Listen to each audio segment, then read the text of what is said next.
You're standing in a muddy field at dawn, your stomach churning with fear and last night's stale bread. The man beside you is shaking so hard his rusty chainmail sounds like wind chimes in a storm. This isn't the glorious battle you've heard about in songs and stories. This is medieval warfare in all its terrifying, messy and utterly human reality. Before we dive into this gritty tale of medieval combat, if you're finding this fascinating, please hit that like button and share this video with anyone who loves real history. And don't forget to subscribe for more eye-opening historical content that reveals the truth behind the legends. Medieval battles didn't start with dramatic horn calls that everyone could hear. If you were an ordinary foot soldier, you probably couldn't even make out the signal to attack over the noise of hundreds of nervous men, breathing, coughing, and muttering prayers. The horn player, smart fellow that he was, positioned himself somewhere safe, far from the actual bloodshed. These musicians had the highest survival rate in any medieval army, right behind the kings who started these wars from the comfort of their distant castles. The battlefield itself was nothing like the neat, organized spaces you see in movies. These were real fields, muddy, uneven terrain, filled with hidden tree roots, rabbit holes, and rocks just waiting to trip you up. In the first 15 seconds of any battle, nearly half the front line would stumble over their own feet or crash into their comrades. Nothing quite destroys your warrior image like face-planting in the mud while screaming about your twisted ankle. You didn't charge forward like some heroic knight from a fairy tale. Instead, you shuffled ahead in a nervous mass, your knees weak from standing in formation for hours. The fellow next to you breathed heavily, reeking of garlic and pure terror. Medieval dental hygiene wasn't exactly a priority, which might explain why soldiers yelled so much during battle. It was the only way to breathe without gagging on your battle buddy's morning meal. Everyone shouted, but nobody could tell you exactly what they were screaming about. Most men just made noise to push down their overwhelming fear. Modern studies of combat stress show that about 70% of fighters make sounds they don't even remember afterward. If you could somehow translate most medieval battle cries, they'd probably come out to something like, "Mother, help me. I regret every decision that led me here." Then came that first devastating hit. Someone slammed into your shield with the force of a charging bull. Your ears rang, but you couldn't tell if it was from the impact or from the man who just headbutted you in his panic. The noise was absolutely deafening. Not the heroic battle music from stories, but a wall of grunts, screams, and the sickening sound of metal striking metal, or worse, flesh. Your arm vibrated so violently from blocking that first blow that your descendants would probably be born with tremors. 2 minutes into your grand battle plan, and your strategy had been reduced to one simple goal: stay upright. Falling meant certain death from the weight of other men trampling over you. The ground quickly became slick with blood, vomit, and other bodily fluids that polite society doesn't discuss. Your arms ached from holding up your shield. The sun beat down mercilessly, cooking you alive inside your padded gambeson. Medieval armor was basically the world's least comfortable portable sauna. It was the only weight loss program where you might shed 15 pounds of sweat or lose your head, whichever came first. Your world shrank to just the few feet around you.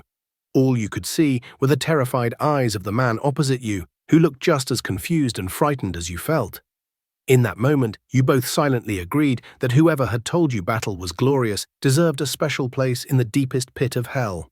If you somehow survived that initial clash, you'd face the next brutal truth about medieval warfare. Real combat looked nothing like a graceful fencing match. It resembled a violent rugby scrum more than anything else. Fighters didn't square off one-on-one in honorable duels. They ganged up whenever possible. 5 against 1 was considered smart strategy, not poor sportsmanship. Knights didn't follow some noble code of honor in the heat of battle. They followed the "I want to go home alive" code, which trumped everything else. The crush of bodies made proper sword technique nearly impossible. You had maybe 6 inches of space to move your weapon. You couldn't perform those big, dramatic sword arcs when pressed shoulder to shoulder with your fellow soldiers. Most sword fights involved awkwardly jabbing your blade forward like you were trying to poke someone on a crowded market day. Swords were rarely the killing blow anyway. Analysis of battlefield grave sites shows that most fatal wounds came from downward strikes to the top of the skull or neck. Exactly what would happen when someone fell and others piled on top. Medieval battle strategy was less defeat your opponent fairly and more kick him when he's down, then kick him again, then maybe once more for good measure. The pommel of your sword, that heavy metal knob at the end of the handle, often proved more useful than the blade itself. Sword experts call this the half-swording or murder stroke technique, where you'd grip the blade and swing the handle like a hammer. This technique was called the murder stroke, which is probably the most honest name for any fighting move in history. Helmets saved lives, but created entirely new problems. They limited your vision to a narrow slit and turned your head into a metal oven under the blazing sun. After just 20 minutes of fighting, the temperature inside a medieval helmet could reach over 100 degrees Fahrenheit. Many fighters died not from wounds, but from heat exhaustion. Medieval knights basically fought inside portable saunas while people tried to kill them, making them either the bravest or most foolish humans in history. If you fell during this chaos, you had about 2 seconds to get back up. Not because of some rule, but because that's how long it took for boots to start trampling you or weapons to find gaps in your armor. Examination of medieval battle sites shows that many bodies were found face down in just inches of mud. Not dramatic deaths from sword wounds, just slow suffocation after falling. Wounds often came from unexpected angles. Your armor might stop a sword from the front, but what about the guy hitting you from behind or the side? A typical fighter received attacks from at least 3 different directions within any 1-minute period. Your head would spin, trying to track all the threats, which was ironic since keeping your head from literally spinning off was the main goal. The weapons of medieval battles weren't the gleaming masterpieces you see in museum displays. Most were rough tools designed for one purpose: breaking through whatever stood between you and your enemy's soft parts. Battle axes weren't fancy. They were basically the same tool used for chopping wood, just modified to chop through shields, armor, and human bone. They had a major advantage. You didn't need much training to use one effectively. Swing hard, aim somewhat close to your target, and physics did the rest. The downside: once your axe bit into something, be it a wooden shield or someone's ribcage, it often got stuck. Medieval battlefield findings show that many axe wielders died while trying to yank their weapon free. An axe getting stuck in your enemy was like your phone dying at 99% battery. Frustrating and potentially deadly. Spears were the most common weapon on medieval battlefields, with some armies using them for up to 70% of their forces. Why? They were cheap to make and required minimal training. A simple wooden shaft with a metal point could be mass-produced easily, even by smaller kingdoms with limited resources. The real benefit was reach.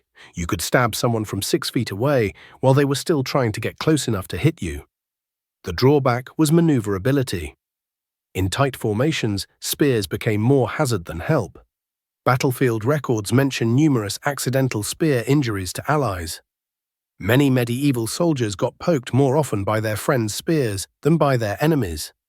A painful lesson in watching your back in the most literal sense. Maces solved a problem that swords couldn't handle: plate armor. As metal armor improved, slashing at it became useless. The solution? Stop cutting and start crushing. A mace was essentially a heavy metal ball on a stick, designed to dent armor inward and break bones without needing to cut through metal.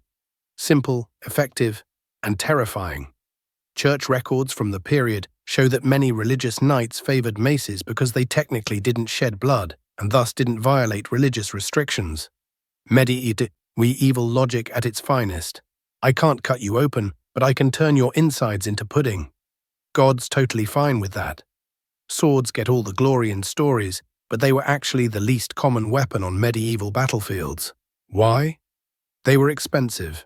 Really expensive. A good sword could cost as much as a small house. They required special steel, skilled craftsmen, and years of training to use effectively. Only nobles and professional soldiers typically carried them. Contrary to movie magic, swords broke frequently. Analysis of battlefield swords shows that many had been repaired multiple times before their final use. Nothing ruins your heroic moment quite like your fancy sword snapping in half on the first swing, leaving you holding what amounts to a very expensive metal stick. Then there were the improvised weapons, the desperate solutions of peasant armies and last resort fighters. Farm tools repurposed for war were remarkably common. Flails, grain threshing tools, pitchforks, and even sharpened shovels appeared regularly on medieval battlefields. Records from several major battles indicate up to 20% of common soldiers fought with modified farming equipment. These makeshift weapons often proved surprisingly effective, mainly because no one expected to be defeated by a gardening tool. Death by shovel wasn't glorious, but it was just as final as death by sword and considerably more embarrassing to explain in the afterlife. All those weapons we just discussed weren't designed to look impressive. They were designed to tear through human bodies, and tear they did. Armor helped, but not as much as you'd think. Chainmail could stop a slashing sword once, maybe twice. But a direct hit from an axe or mace, that mail would fold right into your flesh, turning your protection into part of the wound. Records from battlefield surgeons indicate that about 40% of armored knight casualties had shattered bones despite their armor being intact. Armor was basically medieval bubble wrap. It could handle the first drop, but anything after that was just making crunchy noises as you broke. A hit to the shoulder might take the whole arm with it.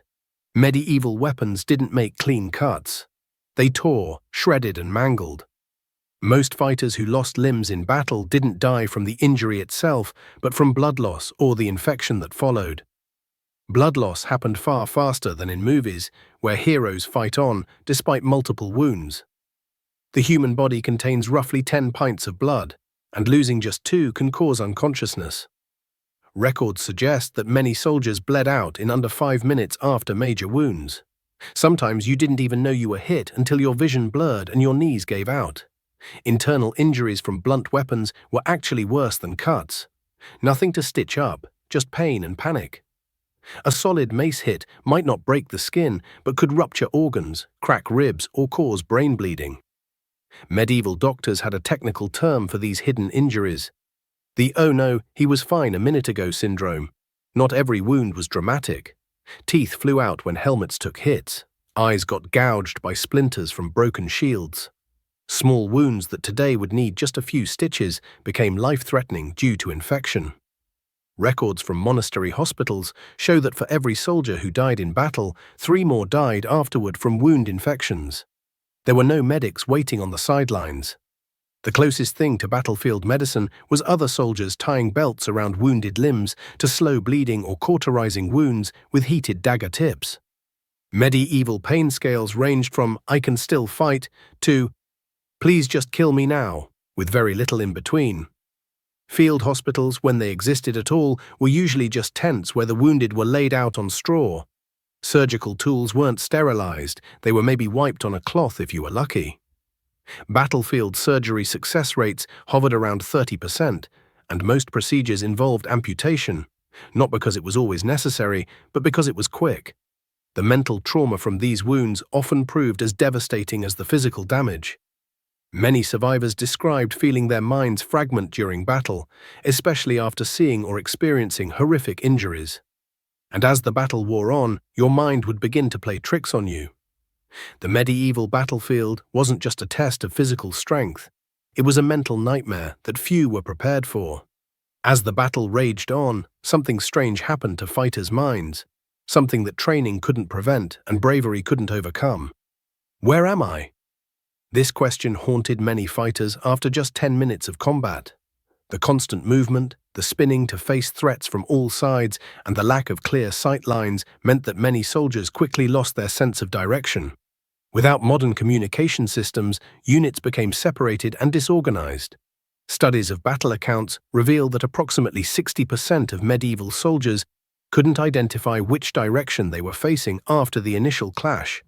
This explains why some battles ended with both sides accidentally retreating from each other. The world's most deadly game of "you go first." Is that guy with me or against me? Recognizing friend from foe became nearly impossible once the fighting started in earnest. While armies often wore identifying colors or symbols, these quickly became covered in mud, blood, and dust. In the panic of battle, soldiers sometimes struck down their own allies by mistake. Records from the Battle of Towton in 1461 show that as many as 1 in 10 casualties may have come from friendly forces. Is this my blood? A terrifying moment came when you noticed you were covered in blood but couldn't tell if it was yours, your enemies, or your friends. Blood splatter from nearby kills could cover you head to toe, making it impossible to know if you were wounded without taking time to check. Time you didn't have when someone was trying to bash your head in. Many fighters described the surreal experience of being drenched in blood yet unharmed, while others didn't notice serious wounds until they felt lightheaded from blood loss. Do I swing now or just keep ducking? Combat decisions became almost automatic as the battle wore on.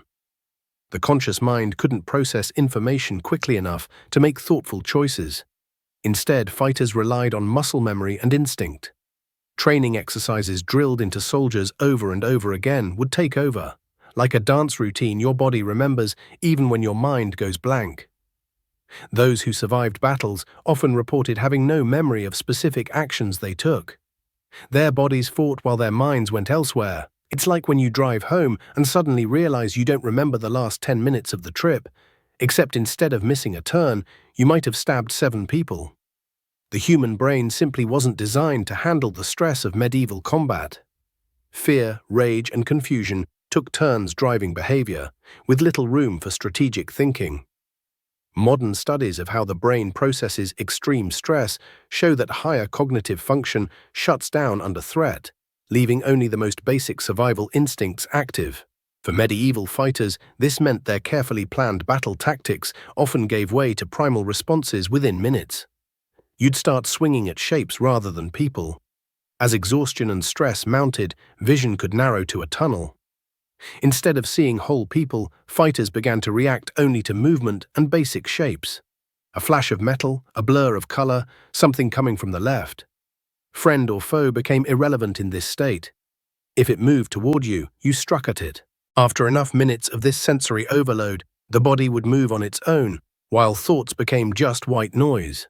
Modern combat psychologists call this battle mind, a state where action precedes conscious thought. In this altered state, fighters reported feeling disconnected from their bodies, as if watching themselves fight from a distance. Time stretched or compressed, with some soldiers recalling minutes of combat that witnesses said lasted hours, or hours that passed in what felt like moments. This mental disorientation made battle even more chaotic than it already was. When it became too much to bear, many chose the one option that actually made perfect sense. History books glorify last stands. Movies show heroic soldiers fighting to the death. The reality? Most medieval soldiers had a more sensible approach. When things got bad, they ran. Battlefield records show that about 40% of medieval armies would flee before combat reached its peak. This wasn't seen as shameful by ordinary soldiers. The shame came from nobles and knights with reputations to protect. Peasant fighters followed the "I'd like to see my family again" principle. Medieval foot soldiers had a saying: "The graveyard is full of heroes. The tavern is full of runners." Battles often ended because one side panicked first. Once a few people started running, it created a chain reaction. The Battle of Hastings featured several moments where Saxon forces broke, ran, regrouped, and returned before the final outcome. Many fighters would play dead, fake injuries, or beg for mercy when cornered. Some hid behind horses or wagons. One French soldier survived by crawling inside a dead horse for hours. Not exactly the heroic tale you'd tell your grandchildren. Running away had its own dangers. Comrades might cut you down for deserting, and in heavy armor, running any distance was exhausting. Many knights were caught simply because they ran out of breath after 100 yards. Those who did successfully escape often faced the challenge of finding their way home through hostile territory, sometimes hundreds of miles from familiar ground. When the fighting finally stopped, whoever was still standing got the prize of continued existence. No dramatic cheering erupted when battles ended. Most survivors were too exhausted, injured, or traumatized to celebrate. Battlefields after fighting were eerily quiet places, with fighters simply sitting down where they stood, too drained to speak. The typical victory cheer wasn't "hurrah," but more like "thank God that's over." "Does anyone have water?" And maybe a request for new pants that didn't belong to someone else. The aftermath brought its own grim realities. Looting began immediately, not just of enemy dead, but sometimes of your own fallen comrades. Boots, weapons, armor, even teeth with gold fillings were fair game. Medieval recycling programs were way ahead of their time. Nothing went to waste, especially if it was shiny or still had a good edge. You celebrated by drinking whatever alcohol was available to dull both physical and mental pain. One English chronicler noted after a major battle that the men drank for 3 days without pause, as if trying to drown what they had seen in cups of ale. Medieval victory parties were less celebration and more group therapy session with beer. The lucky survivors faced a long journey home, often on foot, carrying wounds that would never properly heal. Many developed what we now recognize as post-traumatic stress disorder. They'd wake up screaming, have difficulty with sudden movements, and react violently to unexpected sounds. Sleep became interrupted by sudden movements to block attacks that weren't there. Nothing says successful warrior quite like punching the air in your sleep and accidentally giving your spouse a black eye while fighting an enemy who died 3 years ago. Many veterans couldn't return to normal life. They'd gather in taverns, the only places where others understood the 1,000-yard stare and the need to sit with their backs to the wall. Some became mercenaries, the only profession where their particular set of skills remained useful. Others turned to banditry, using their combat experience in less honorable ways. The lucky few found peace in monasteries, seeking spiritual healing for wounds that went deeper than flesh. Medieval society had no support systems for traumatized veterans. Families often didn't recognize the men who returned from war. The cheerful farmer who left might come back as a hollow-eyed stranger who jumped at shadows and couldn't bear the sound of metal striking metal. And somewhere in the mud, a broken helmet sat crooked on a stick. Medieval battlefields were rarely cleaned. They simply grew over, with occasional bits of metal working their way to the surface centuries later.